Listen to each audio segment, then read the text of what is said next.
तो दोस्तों कैसे हो भाई। सैटरडे मुझे ये कहना पड़ रहा है कि वैंगलिंग उसका आर्क कुछ ज्यादा ही डिले हो गया है। तो इसके कुछ रीजंस हैं जो एक्सपर्ट आपको खुद ही बता देगा। तब तक के लिए हम अपना नॉर्मल कंटेंट जारी रखते हैं। तो आज हम लोग बेसिकली बात करने वाले हैं कि जनेम्बा और किड बू दोनों में से कौन ज्यादा स्ट्रोंगर है। हम आज की इस वीडियो में ड्रैगन बॉल कॉस्मोलॉजी के कुछ पार्ट्स को भी कवर करने वाले हैं ताकि हमें यह पता चल सके कि किड बू और जनेम्बा क्रॉसवर्ड्स पावर स्केलिंग में कहां पर स्केल होते हैं। तो इस वीडियो को हम कुछ पार्ट्स में डिवाइड करने वाले हैं। पहले हम ड्रैगन बॉल की कॉस्मोलॉजी के ऊपर शॉर्ट सी बात करने वाले हैं। उसके बाद ये देखने वाले हैं कि जनेम्बा और किड बू इस कॉस्मोलॉजी में क्या क्या डिस्ट्रॉय कर सकते हैं और वो इस कॉस्मोलॉजी में कहां पर स्केल होते हैं। और उसके बाद हम कुछ मिसकंसेप्शंस को भी खत्म करने वाले हैं। तो यह टाइम से नहीं करते हैं और इस वीडियो को स्टार्ट करते हैं। तो सबसे पहले हम ड्रैगन बॉल के यूनिवर्स 7 के एक रिल्म अदर वर्ल्ड की बात कर लेते हैं। तो एनिमे में ही मल्टीपल टाइम्स अदर वर्ल्ड को एक हायर रिल्म में बताया गया है और नॉन फिजिकल भी बताया गया है इनडायरेक्टली।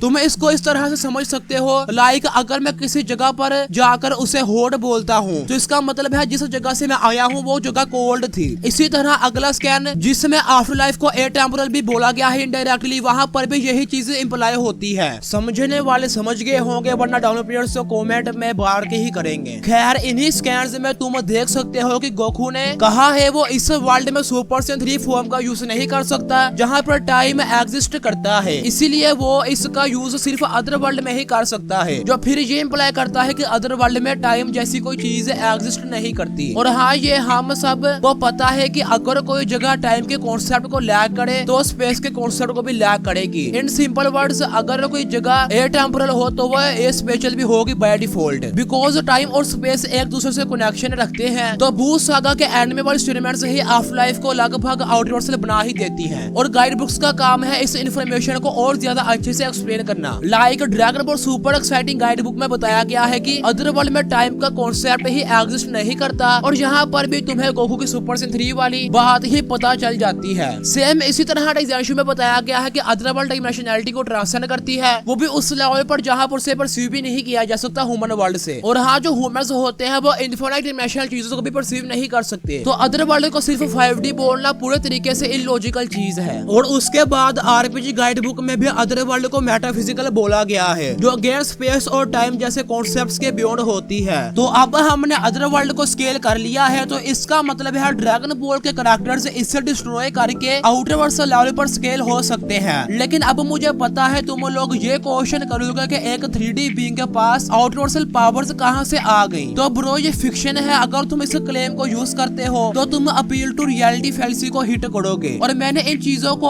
ऑलरेडी अपने चैनल पर एक्सप्लेन कर रखा है पहले से ही। और हमारी बॉडी पावर स्पीड ये सब कुछ ची की मदद से ही इंक्रीज और डिक्रीज होता है और चीज जो है वो नॉन फिजिकल है, राइट। और इन्हीं स्कैन से ये चीज भी डिबंक हो जाती है कि गोकू किस तरह बुलेट से इफेक्ट हो रहा था। वह जीटा जो था वो प्लेनेट लेवल डिस्ट्रक्शन में मारा गया था, क्योंकि अगर तुम एक प्लेनेट में यूनिवर्सल लेवल ची का यूज करोगे तो एक सिंगल प्लेनेट पूरे यूनिवर्स की पावर को अपने अंदर कंटेन नहीं कर पाएगा। ये कॉमन सेंस की बातें हैं। और हाँ जनेम्बा और किड बू को स्केल करने से पहले मैं यह चीज कहना चाहूंगा कि ड्रैगन बॉल कॉस्मोस में जितनी आपकी पावर होती है उतनी ही आपकी स्पीड होती है। यानी अगर आपकी पावर इनफिनाइट होगी तो आपकी स्पीड भी इनफिनाइट होगी। इसी तरह अगर आपकी पावर हायर डायमेंशनल या बियॉन्ड डायमेंशनल होगी तो आपकी स्पीड भी इमेरेबल से इररिलेवेंट होगी, राइट। और सुपर सेन ग्रेड्स में स्पीड का इंक्रीज ना होने का रीजन तुम स्क्रीन पर देख सकते हो और इसको गोकू ने बाद में सुपर सेन को मास्टर करके बैलेंस भी कर लिया था। वेल ये तो हो गया ड्रैगन बॉल कॉस्मोस की बात है। अब ये देखते हैं कि जनेम्बा और किड बू इस कॉस्मोलॉजी में क्या क्या डिस्ट्रॉय कर सकते हैं। तो सबसे पहले बात करते हैं जनेम्बा की। तो इस स्कैन से हमें पता चलता है कि जनेम्बा अदर वर्ल्ड के हायर लिम्स को डिस्ट्रॉय करने वाला था। मैं ये नहीं बोलूंगा कि अदर वर्ल्ड में वाकई में इनफिनिट हायर लिम्स हैं, क्योंकि ये दिखाया नहीं गया अभी तक ऑफिशियली। लेकिन कुछ हायर लिम्स हैं लाइक हेल, एमाज रिल्म और कायो रिल्म, राइट। लेकिन इस स्कैन में स्पेसिस भी लिखा गया है, लेकिन स्पेसिस लिखना सिर्फ हमें बताने के लिए है क्योंकि हमें ऑलरेडी पता है कि अदर वर्ल्ड कॉन्सेप्ट्स और स्पेस एंड टाइम को ट्रांसफर करती है। तो स्पेस वर्ड का यूज होना एक नेम फैलेसी भी होगी, इस बात को भी तुम याद रखना। तो हाँ जो जनेम्बा था वो अदर वर्ल्ड लेवल का था जो इसे बेर minimum outer world plus level पर स्केल करेगा with irrelevant speed. On the other hand अगर हम बात करें किड बू की तो गोकू ने बोल रखा है कि वो अब तक का सबसे स्ट्रॉन्गेस्ट ओपोनेंट है जिससे उसने फाइट की है। और मिस्टर सैटर्न ने भी ये बोला था कि ये अदर वर्ल्ड और इस वर्ल्ड का एंड है और किड बू को डिफीट करने के लिए जो स्पीड बॉम्ब यूज हुआ था उसके अंदर एंटायर यूनिवर्स की पावर शामिल थी। इन स्कैन्स में तुम देख सकते हो उसके अंदर अदर वर्ल्ड की भी पावर शामिल थी जो कि एक आउटर वर्ल्ड से रिल्म है। उसके बाद फिर गोकू और वेजिटा की तरफ से स्टेटमेंट आती है कि ये एवरीथिंग का एंड है और बू सागा तक अदर वर्ल्ड के साथ साथ कायोशी रिल्म भी डिस्कवर हो चुका था। इसका मतलब है इस स्टेटमेंट में कायोशी रिल्म भी शामिल था जो कि अदर वर्ल्ड से भी एक हायर लेवल ऑफ एग्जिस्टेंस है जैसे कि ब्लैक गोकू ने बोला था और इसकी भी तुमको मल्टीपल स्टेटमेंट्स अवेलेबल मिल जाएंगी। तो क्यूटोबू की जो आउटर वर्सल के लेयर्स हैं वो जनेम्बा के आउटर वर्सल के लेयर से ज्यादा है और अगर तुम ये आर्ग्यू करने की कोशिश करते हो कि जनेम्बा को डिफीट करने के लिए फ्यूजन का यूज किया गया था तो मेरे भाई फ्यूजन का यूज तो सुपर बू के अगेंस्ट भी किया गया था और हमें जो ऑफिशियली कन्फर्म किया गया है कि दोनों फ्यूजन की पावर इक्वल ही होती है। तो हाँ भाई इस बैटल का विनर क्यूटोबू ही है। तो दोस्तों आज की इस वीडियो में इतना ही। मैं मिलता हूँ आपसे नेक्स्ट वीडियो में एक नए टॉपिक के साथ। तब तक के लिए take care and good bye.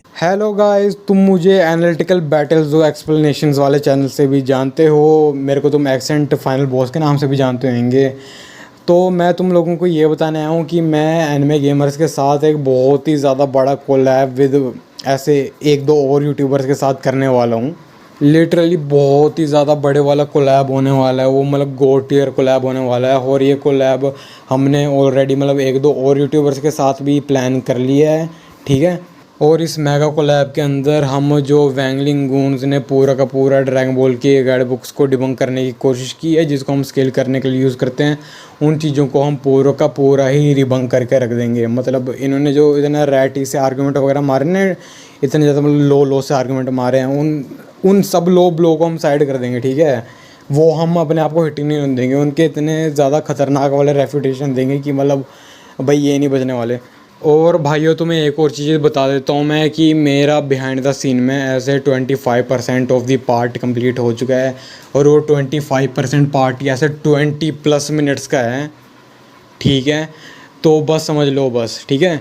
मतलब 25% का ही पार्ट है, वहीं 20 मिनट का हो जा रहा है, तो मतलब पूरा पार्ट कितना होगा। फिर अभी एनिमे गेमर्स की बारी है, अभी डार्क नाइट की बारी है, फिर पवित्रा की भी बारी है, ठीक है। तो समझ लो मतलब कितने ज़्यादा बड़ा कोलैब होने वाला है और कितनी ज़्यादा बड़ी वीडियो होने वाली है ये। और इन्होंने भी मतलब जितने ज़्यादा घटिया जिन्हें वाहियात से आर्गूमेंट यूज़ हो सकते थे ड्रैगन बॉल के, मतलब ये कैनिस्टी जो गाइड बुक्स है उनकी कैनिस्टी को आर्ग्यू मतलब वो करने के लिए, ऐसे डिबंक वगैरह करने के लिए, वो उन्होंने सारे यूज़ किए हैं। तो हम भी सारे डिबंक कर देंगे लगभग। तो देखना उस वीडियो के अंदर क्या होगा, ठीक है। तो हमारी वीडियो ऐसा कोई लो एफर्ट वीडियो नहीं होने वाली है कि हमने बस खाली टेक्स्ट ही लगा दिया, है ना। हमारी वीडियो वैसी वीडियो होने नहीं वाली है। हमारी वीडियो में प्रॉपर कमेंट्री वगैरह सब कुछ होगा, उसमें प्रॉपर स्किल वगैरह सब कुछ लगेंगी। उसमें खाली एडिटिंग और फ्लैशी इमेजेस ही नहीं है, उसमें खाली एडिटेड और एनिमेटेड टेक्स्ट ही नहीं है। उसमें मतलब उससे ज़्यादा है वो, मतलब लेज़ी वर्क से ज़्यादा ही है वो। एटलीस्ट हम लोग अपनी वीडियो के ऊपर कुछ एफ़र्ट वगैरह डालने वाले हैं और एक्स्ट्रा, और हम इसको ऐसे जितना लो एफ़र्ट हो सके उतना नहीं रखना चाहते। एटलीस्ट हम इतना ज़्यादा फकअप नहीं कर देंगे अपने वॉइस रिकॉर्डिंग के टाइम पे कि हमें ऐसे टेक्स्ट वगैरह ही निकालने पड़े एज अ रिप्लाई। तो होपफुली जो मैं मैसेज कन्वे करने आया था वो मैंने कर दिया हो। और tata bye bye, see you, मिलते हैं वीडियो में।